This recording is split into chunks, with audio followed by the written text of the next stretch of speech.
There's a million plus registered drones. Some of them are manned aircraft. Some of them are doing standard professional work. They're all legally registered and nothing to see here. Everybody carry on. Though the ramifications are still clear. There are calls for new legislation over drones, drone response systems, and perhaps it is all one big psychological operation.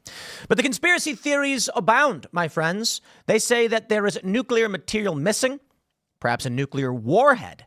That's what people want to know. I can tell you this. It is a slow news period, which is rather surprising considering Donald Trump won the election. But I got to tell you, people are tuned out. They're bored. It's the holidays and we chilling, y'all. So a lot of people, I think, are making something out of nothing. But in this, still, there is a new conspiracy theory. I guess because some people need media and they're bored. Ladies and gentlemen, a viral Twitter post, X post, sorry, Elon, with over 2 million views from 2020. It's a screenshot from 2022 of a 4chan post saying the next PSYOP will be nuclear material used to justify lockdowns.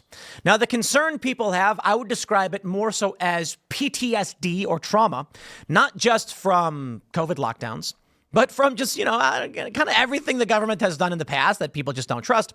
The fear is that they're not going to just let Donald Trump walk into the White House. So something must be happening. I don't know that I agree that something must be happening. I think maybe it's as simple as Trump just won.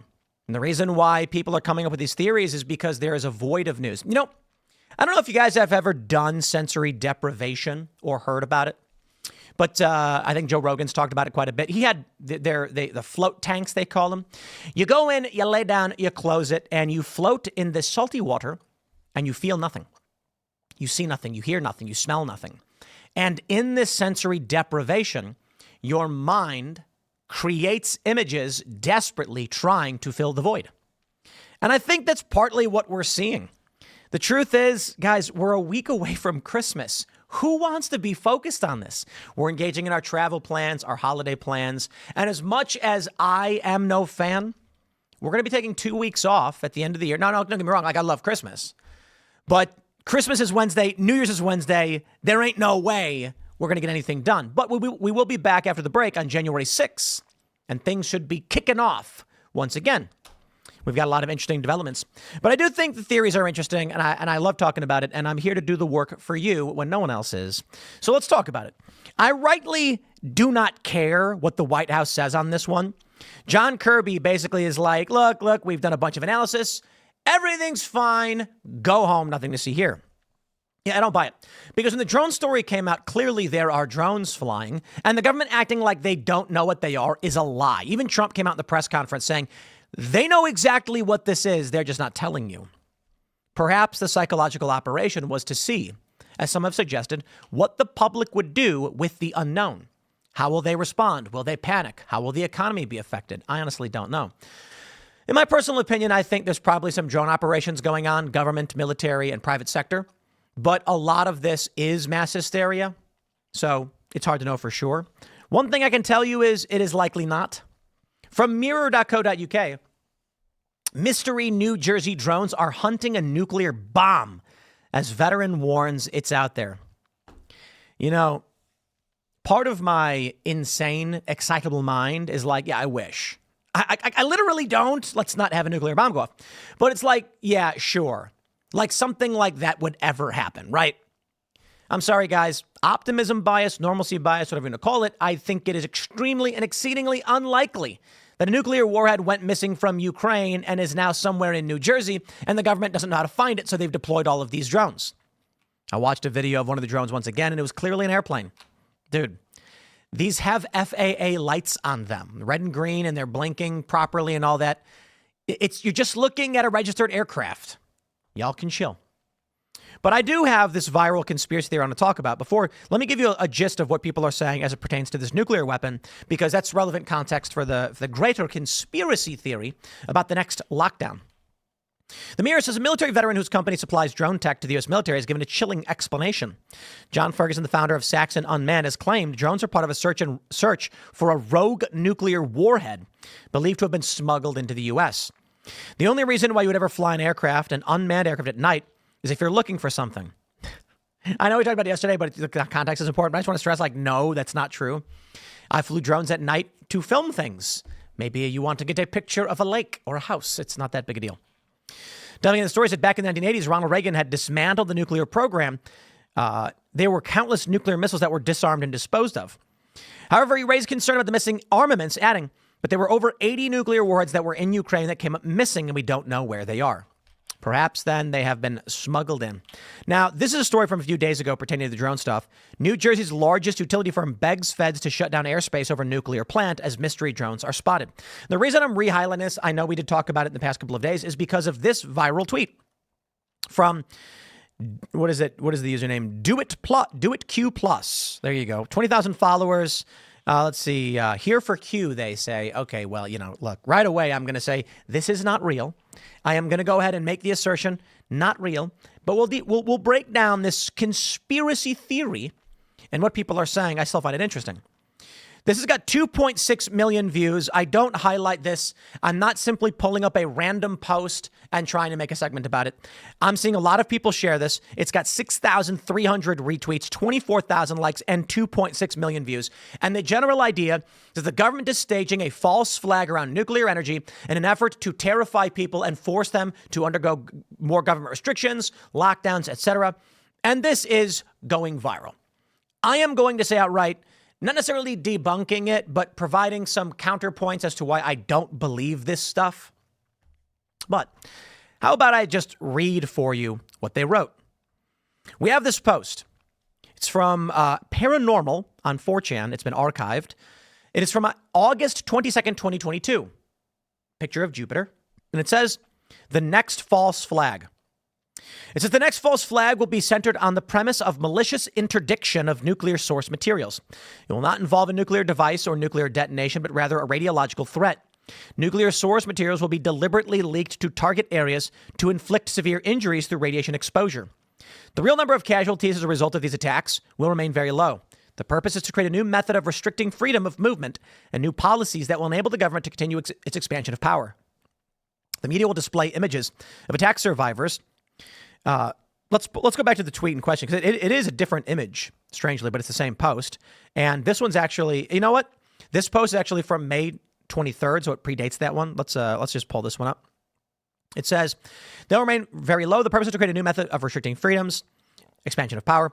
The media will display images of attack survivors who will have burns and lesions across their skin. Videos depicting overwhelmed triage centers with victims vomiting or otherwise unresponsive will be shared on social media. The threat of radiation exposure, an invisible enemy, will be used as a primary vector. An application modeled for COVID contact tracing will be installed on every mobile device that uses iOS or Android. The application will serve to notify the user about potential hazardous exposure and recommend actions they take, which include voluntary exposure testing. Additionally, cellular carriers will roll out automated SMS alerts that will have similar functionality. This application will interface directly with the UICC on mobile devices. If the user does not have this application installed, network connectivity will be prohibited.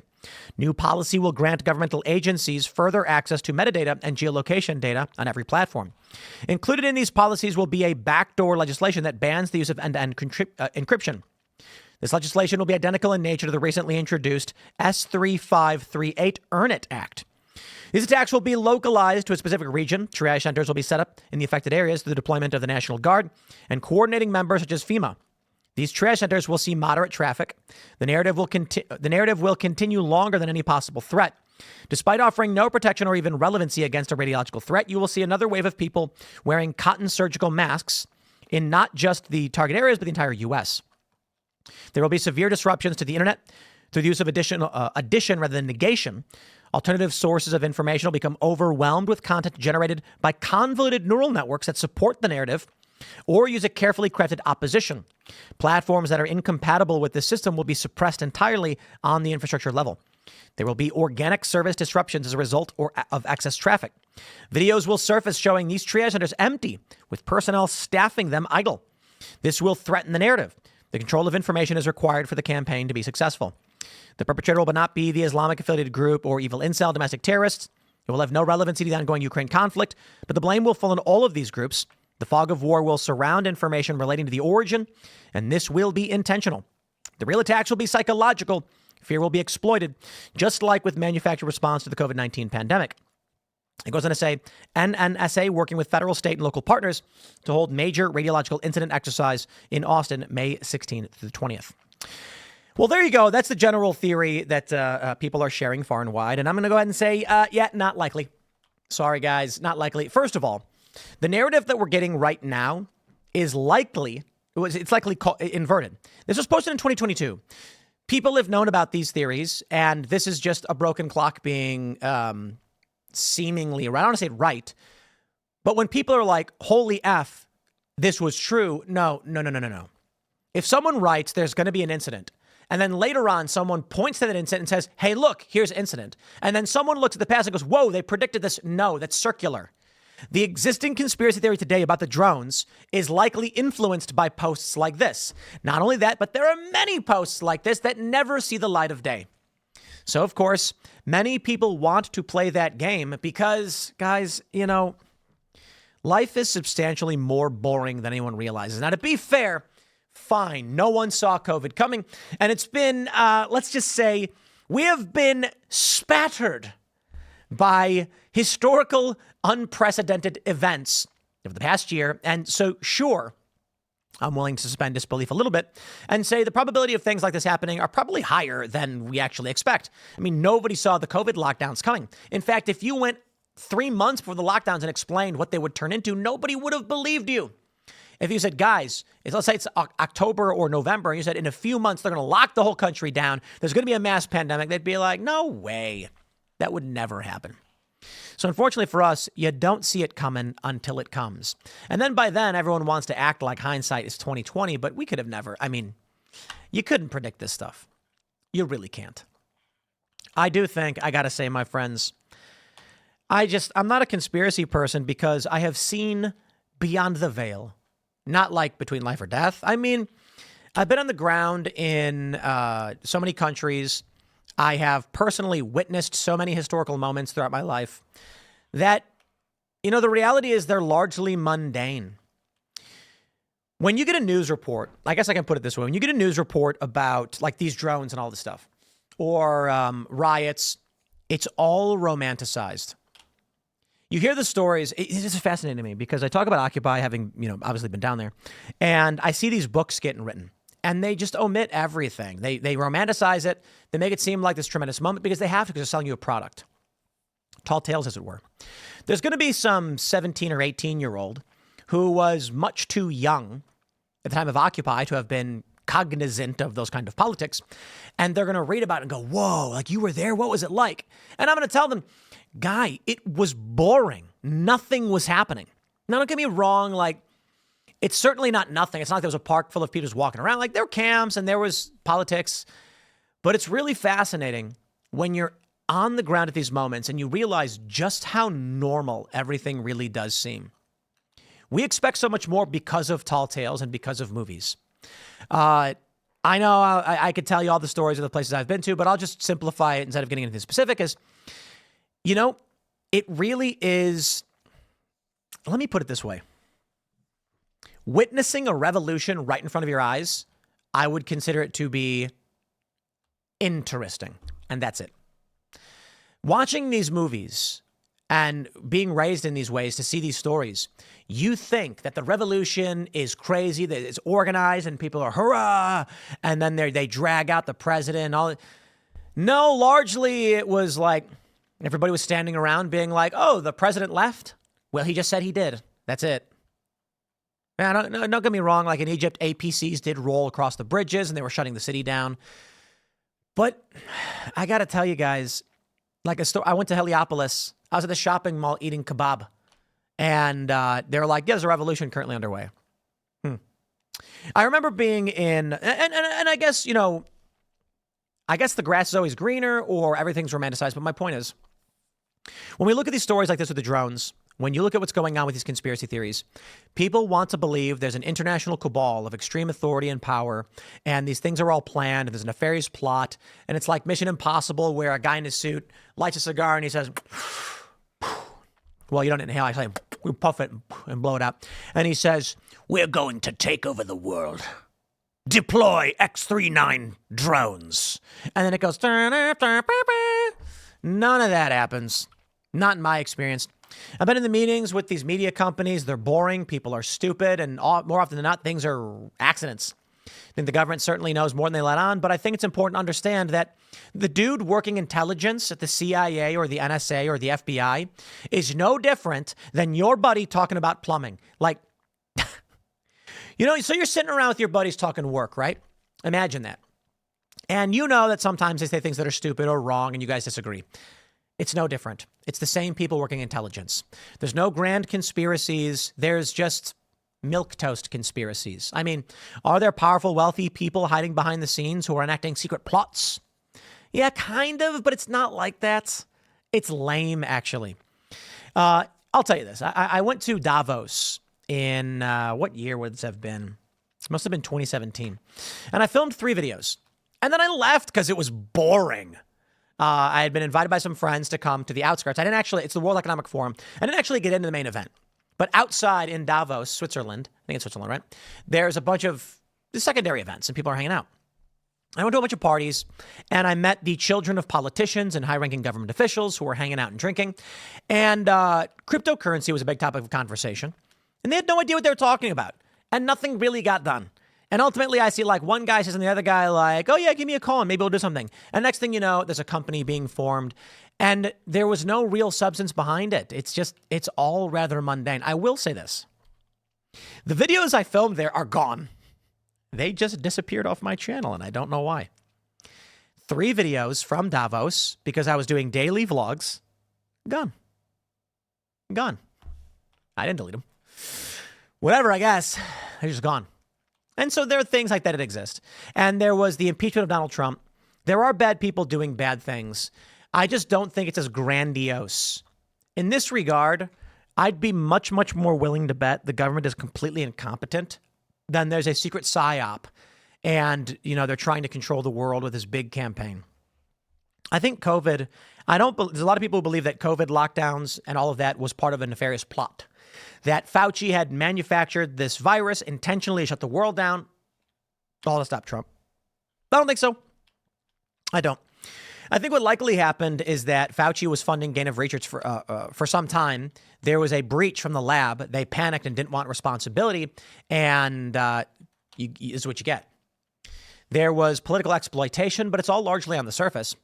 There are people planning bad things, but I don't think it was something like Fauci went to, some other Democrat and said, we're going to stage a pandemic and then we will stop trouble. I don't think so. I think the dude is largely focused on his own plans, was engaged in nefarious behaviors, and then things went bad and everybody's trying to lie to cover their own asses, though it is possible there is dark, nefarious plots. With all that in mind, I do agree conspiracies happen, but everybody wants the drones to be a bigger story than it really is. And I'm sorry, guys. There's a few things that I think we need to see here. Drones have become ubiquitous. You can go to Best Buy and you can buy them for $1,000. They're getting easier to buy. They're getting cheaper, smaller. They even had for a while now, there's like phone-sized drones where you turn it on and it floats up and takes a picture of you. It's become really easy to make a little thing fly with 4 rotors. So a lot of people are flying these things. And the reason why the government's not giving us any good answers is because it's probably just 37 different people flying drones for the most part. Some people say, but Tim, what about these 6-foot wide ones? Yeah, government may be doing something, but the implication that all of the drone sightings of the ones that actually are drones are part of a coordinated government effort ignores the fact that there really are just a lot of people who own and fly drones. And I guess they were saying the FAA changed the rules recently, allowing night flights, and the technology has improved. Guys, I wish the conspiracy theories were real. Not like literally, but life would certainly be more interesting were that the case. I do think it's important that we remain vigilant and reject things like this. But there's a reason why it's got 2.6 million views. Like, can I just stress, this post has more views than I got on my entire show yesterday. I guess to be fair, not for just the morning show. What do we get on the morning? The morning show got like 1 point something million views, right? If I combine all the segments and the podcast and that stuff. And this post it got way more. Because I think people are bored. That's what I'm talking about, man. In my experience, having traveled the world, I find that things are much more mundane than people realize. And it is kind of scary, you know? I've been thinking about this for, let me just throw this in the mix. I grew up in the south side of Chicago. I was not wealthy. And I had visions and dreams of a grandiose world that I strived for. I thought about what it must be like to be behind the scenes, to be backstage at the event, to be there with the organizer of these big parties. And it's nothing special. The stories are always more powerful than the reality. And when you are there watching these things happen, certainly it is somewhat entertaining. But it's not like the movies and it's not like the stories. That's why it's funny. I think, we hear these legends of giant monsters, and they write stories about the gigantic demon beast of glowing red eyes. And the truth is, what likely happened is some dude was walking down a forest path at night, traveling from one city to the next in a time before electricity. And there was a bear, and he saw a giant hulking beast lurking in the shadows. And he came back to the next town, terrified and frantic and dirty. He said, "What happened?" He's like, "A giant beast must have been 10 feet tall, attacked me with demon glowing eyes." And then everyone's like, wow. And they draw a picture of it and they look. Actually, a really good example of this is the first drawing of an elephant. So basically, let me show you this. What happens is this basically explains everything. Here you go. Here's your conspiracy theories. When explorers went down and wrote letters about elephants, and then sent the letters back, they read it and then drew a picture of what they were reading, and that's what they thought it was. Clearly, that's incorrect. It is not at all what an elephant looks like. So that's the point, Stories are always bigger. Now, I'm going to get a bunch of people saying, "Tim, you're wrong," blah, blah, blah, whatever, but I don't know. I will add that it is a slow news day, because we are nearing Christmas. That's obvious. And a lot of people are tuned out. Yeah. I have no interest in entertaining, doing what a lot of other people do. Let's just say this. There's someone who's being accused right now of taking a liberal, taking a video of a mundane, boring thing and chopping it out of context to grossly exaggerate the political ramifications. I'm unwilling to do that, man. I'm going to talk about what I think is the more relevant things. A viral post about the drones and the conspiracy theories with a couple million views, I think, is relevant. Probably not something I would choose to put in the top of the roster if we had a normal news day, if I could talk about the actions of the Speaker of the House. But I'll just be honest with you guys. This is the top of the news cycle right now. Thanks for hanging out. We do have more segments coming up because we have some cultural stuff to talk about. So smash the like button, share the show, and we'll see you all in the next segment.